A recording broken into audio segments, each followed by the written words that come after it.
అట్లానే దీని యొక్క కార్యకర్తలు మండలి సభ్యులు అందరికీ కూడా మేము అనేక మంగళాశాసనం చేస్తాం. వీరి యొక్క సేవలని బాగా జరగాలి అని ప్రోత్సహించే భగవద్ బంధు సముదాయం మీ అందరికీ కూడా మంగళాశాసనం. ఇందాక మా స్థానాచార్య స్వామి వారు చెప్పినట్టుగా ఈ మార్గశిర మాసం రాగానే మనకి రెండు జ్ఞాపకం వస్తాయి. ఒకటి భగవద్గీత జయంతి, రెండు ధను ఆండాళ్ళ అమ్మవారి యొక్క వ్రతం. అందులో గీతా జయంతి ఈ ఏడాది మీ అందరితో కలిసి ఇక్కడ విశాఖపట్నంలో చేసుకోవాలి అనేది మా వికాస తరంగిణి అధ్యక్షులైనటువంటి మన ఎంపీ ఎంఎస్ రాజు గారికి, వర్మ గారికి, మిగిలినటువంటి సభ్యులందరి యొక్క కోరిక. దానికోసం మేము విశాఖపట్నం రావడం జరిగింది. చాలా ఆనందంగా ఉంది. ఇక్కడ దాకా వచ్చి ఇక్కడ జరిగే కార్యక్రమంతో పాటు ఇక్కడ భగవద్ బంధువులైన మీరందరూ సేవించుకుంటూ ఉండే సన్నిధిని కూడా మీతో పాటు ఒకసారి మేము కూడా దర్శనం చేస్తాం. మీరు పొందే ఆనందంలో అంతా ఉత్తరాంధ్ర అని మనం అంటాం కదా. ఈ ఉత్తరాంధ్ర అంతా కూడా చాలా అద్భుతమైనటువంటి భక్తి శ్రద్ధ కలిగినటువంటి ప్రాంతం. ఇలాంటి ప్రాంతంలో మా పెద్ద జీఎస్ స్వామి వారు ఇక్కడ ఉండి శ్రీకూర్మంలో చాతుర్మాస్యం చేసి మన ప్రక్కన అక్కడ అప్పటిదాకా లేకుండా ఎప్పుడో రామానుజుల కాలంలో చేసింది అట. తూర్పు పక్కన ధ్వజస్తంభం ఉంటే స్వామి పశ్చిమం వైపు తిరిగి సాక్షాత్కరించాడు అనే ఒక ఇతిహాసాన్ని వాస్తవం చేయడానికి రామానుజాచార్య స్వామి వారు పశ్చిమ దిక్కున మరొక ధ్వజస్తంభాన్ని ఏర్పాటు చేశారు. అయితే అది కాలగర్భంలో అది రూపం లేకుండా అయిపోతే దాన్ని మళ్ళీ తిరిగి అక్కడ ఉంచాలి అని చాతుర్మాస్యం చేసే రోజుల్లో, అంటే 1963 ఎంతకాలం క్రితం, 60 ఏళ్ల క్రితం అప్పట్లో స్వామివారు అక్కడ ధ్వజస్తంభాన్ని ప్రతిష్ఠ చేయించారు శ్రీకూర్మ క్షేత్రంలో. అంటే దానికి ఒక షష్ఠి పూర్తి అయిపోయింది అన్నమాట. ఆ తర్వాత మళ్ళీ ఆయా సందర్భాల్లో దాన్ని రివైవ్ చేయడం జరిగింది. ఇప్పుడు ఆ ప్రక్కనే మన ఈ ఉత్తరాంధ్ర ప్రాంతానికి అంతటికీ కూడా ఒక ఆధ్యాత్మిక కేంద్రం ఏదైనా ఒకటి ఉంటే బాగుంటుంది. అందులోనూ మనందరికీ తెలుసును, ఇతర రాష్ట్రాల్లో అంటే మన రాష్ట్రం తెలుగు రాష్ట్రాలు కాక ఇటు ఆంధ్ర, తెలంగాణ ఇవి రెండు కాకుండా ఉండే మిగతా రాష్ట్రాల్లో బోలెడు కాలేజెస్ ఉన్నాయి. ఆయుర్వేదానికి ఉపయోగిస్తే సుమారు 13 కాలేజెస్, కర్ణాటకలో చూస్తే సుమారు 20 కాలేజెస్, ఇంకా ఉత్తరానికి వెళ్తే ఇంకా ఎక్కువ ఉన్నాయి. అన్ని కాలేజెస్ ఉన్నాయి. కానీ మన దగ్గర గట్టిగా ఆంధ్రప్రదేశ్లో ఇప్పుడు ప్రస్తుతం ఉన్న దాని ప్రకారం అంటే మనకి 2 రాష్ట్రాలు వచ్చాయి కదా. దగ్గర ఒకే రాష్ట్రం ఉండేది తెలుగు వాళ్ళు అందరికీ. ఇప్పుడు తెలుగు వాళ్ళు కూడా 2 రాష్ట్రాలు వచ్చాయి. అంచేత ఒక రాష్ట్రంలో ఇక్కడ మన దగ్గర 2 కాలేజెస్ ఉన్నాయి, మరొక రాష్ట్రంలో 1 6 కాలేజెస్. మనందరికీ తెలిసిన కోవిడ్ వచ్చింది ఈ మధ్య కాలంలో, తెలిసిన జ్ఞాపకం ఉందా? ఇంకా మర్చిపోయారు అంటే జ్ఞాపకం ఉంది. ఆ కోవిడ్ వచ్చినప్పుడు సరే చాలా మందికి కష్టాలు వచ్చాయి, చాలా మంది జబ్బులు వచ్చాయి. వచ్చినప్పుడు హాస్పిటల్లో చేస్తే రోజుకి ఎంత ఖర్చు అయ్యేదో తెలిసిన 1 లక్ష మందులు కాదు. దాంతోపాటు ఆ మందులు ఒక్కొక్కటి 10,000, 12,000, 20,000 దాకా. కానీ అలా మందులు వాడి తగ్గి వచ్చిన వాడైతే లేదు. హాస్పిటల్కి ఖర్చు, మందులు ఖర్చు, ఆ వ్యక్తికి కూడా ఖర్చు. కానీ ఆయుర్వేదపు ఔషధాన్ని వాడి ఒక ఒక సామాన్య వ్యక్తి, ఒక పెద్ద చదువు కూడా ఎక్కువగా లేనటువంటి ఒక వ్యక్తి 80,000 మందికి ట్రీట్ చేశారు. ఉన్నారా మీరు? ఎవరు? ఆనందయ్య సుమారు 80,000 మందికి ట్రీట్ చేస్తే అందులో తగ్గని వాడు ఒక్కడు కూడా లేదు. వీళ్ళ దగ్గరికి వచ్చి తగ్గిన వాళ్ళు ఎవరు లేరు, వాళ్ళ దగ్గరికి వచ్చి తగ్గని వాడు ఎవరు వచ్చారు.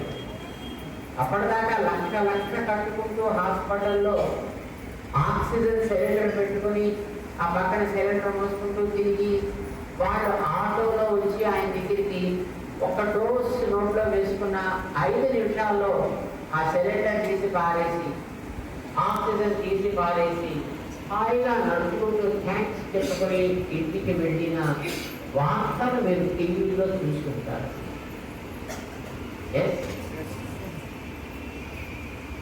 అంటే కూడా పైన ఆయుర్వేదం లాంటివి అతి విలువైనటువంటి వాటిని ఖర్చు తక్కువతో ప్రాణాలని కాపాడగలిగేటటువంటి మందుల్ని దాచి లేకుండా చేసి మిగతా ఉండేటటువంటి వాళ్ళ లాబీ అంత పెద్ద.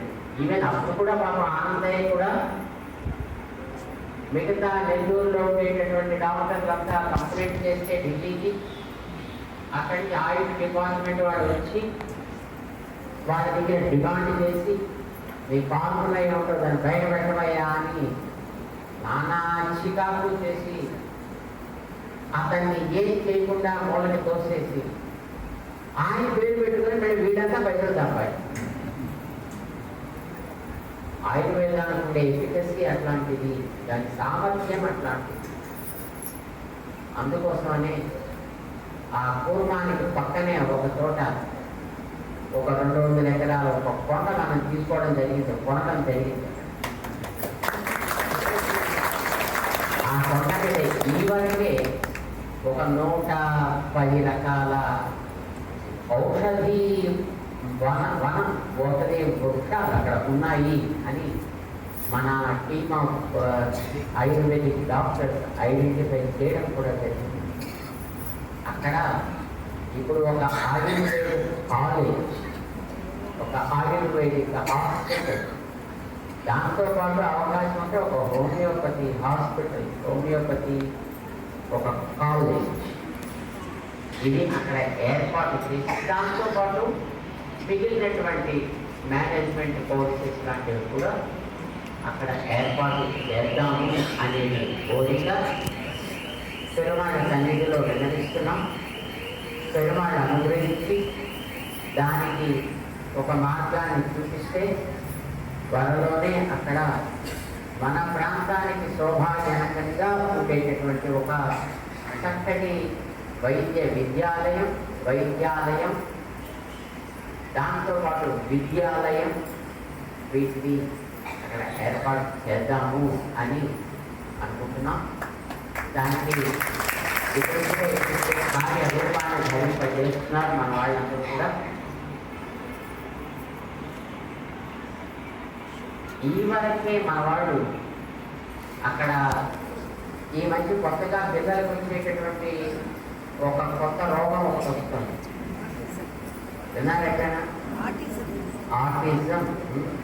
గుడ్, వెళ్తే అప్డేట్గా ఉన్నారు. అలాంటి ఆటిజంకి కూడా పనిచేసేట్టుగా మన వికాసం సరైన ఒక మందు ఇస్తాం. ఒక రకమైనటువంటి తేనె తయారు చేస్తారు. తేనెలో కొన్ని మందులు బంగారాన్ని పౌడర్ చేసి దాంట్లో కొన్ని రకాల ఔషధులతో పాటు కలిపి దానికి స్వర్ణ అమృత ప్రాస్యము అని పేరు. ఇది కూడా ఆయుర్వేదిక్ ప్రసిద్ధే. దాన్ని ఇస్తే అద్భుతమైనటువంటి ఫలితాలు కనిపిస్తాయి. పిల్లల్లో ఆటిజం తగ్గుతుంది, దాంతోపాటు ఉండే అదర్ హెల్త్ ఇష్యూస్ తగ్గుతున్నాయి. పిల్లల్లో మంచి చక్కటి ఒక మానసికమైనటువంటి శక్తి పెరుగుతుంది. ఇలాంటివి కూడా జరుగుతున్నాయి. సో అలాంటివి కూడా మనం ఇప్పుడు అక్కడ చేస్తూ ఉండడం ఆల్రెడీ జరుగుతుంది. క్రమంగా త్వరలో అలాంటివి కూడా చేస్తాం. తర్వాత మన వాళ్ళందరికీ కూడా దాని గురించి మళ్ళీ మేము తెలియజేస్తాం. మన ప్రాంతానికి ఒక ప్రెస్టీజియస్గా దాన్ని తయారు చేసుకోవాలి అనేది మా కోరిక. బహుశా మీ అందరికీ తెలుసు అనుకుంటాను, హైదరాబాద్లో మన ఒక హోమియో కాలేజీ హాస్పిటల్ ఆరంభం చేసి నడుస్తోంది. 2014 నుంచి నడుస్తోంది. ఇదివరకే ఆల్రెడీ ఎస్టాబ్లిష్డ్ కాలేజెస్ చాలా ఉన్నాయి. హోమియోపతికి 2 కాలేజెస్, ఇప్పుడు సుమారు 9 కాలేజెస్ అయ్యాయి. హైదరాబాద్ పక్కన మన ఆంధ్రప్రదేశ్లో కూడా 3-4 కాలేజెస్ ఉన్నాయి. కానీ ఇన్నింటిలోకి కూడా మన కాలేజీకి జిమ్స్ అని పేరు, జిమ్స్ హోమియో మెడికల్ కాలేజ్. అది ఇప్పుడు మన భారతదేశంలో ఉండేటువంటి హోమియో కాలేజెస్లో A+ కేటగిరీలో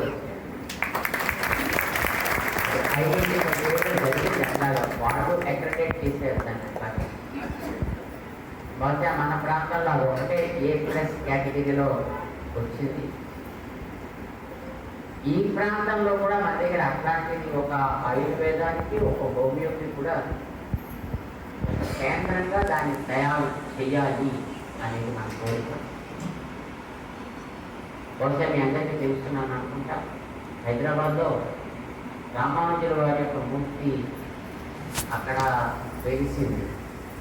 దాని పేరు స్టాచ్యూ ఆఫ్ ఈక్వాలిటీ అని అంటారు. దాన్ని దర్శించినటువంటి వ్యక్తులు ఇది one of the wonders of the world అని ఆనందపడుతూ ఉంటారు. దాన్ని ఇనాగరేట్ చేసినటువంటి మోడీ గారు, ప్రభుత్వందరూ కూడా ఇది 8th వండర్ అని చాలా ఆనందపడ్డారు. సో మనం చేసే ఏ కార్యక్రమమైనా ఒక ఉత్తమమైనటువంటి కేటగిరీలో ఉండాలి. ఏదో నలుగురితో పాటు అది కూడా ఒకటి అనే స్థితి ఉండకూడదు. దానికంటూ ఒక యూనిక్నెస్ ఉండాలి అనేటటువంటిది మన కోరిక.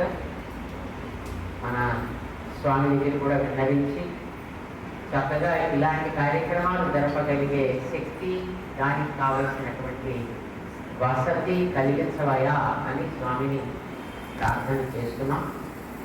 త్వరలో తయారయ్యేటప్పుడు మీరందరూ కూడా ఉద్దిరిగాని, మీరందరూ కూడా చూద్దిరిగాని, మీరందరూ కూడా దాన్ని చక్కగా ప్రోత్సహించారు. చాలా సంతోషిస్తున్నా. మీ అందరికీ మంగళాశాసనాలు.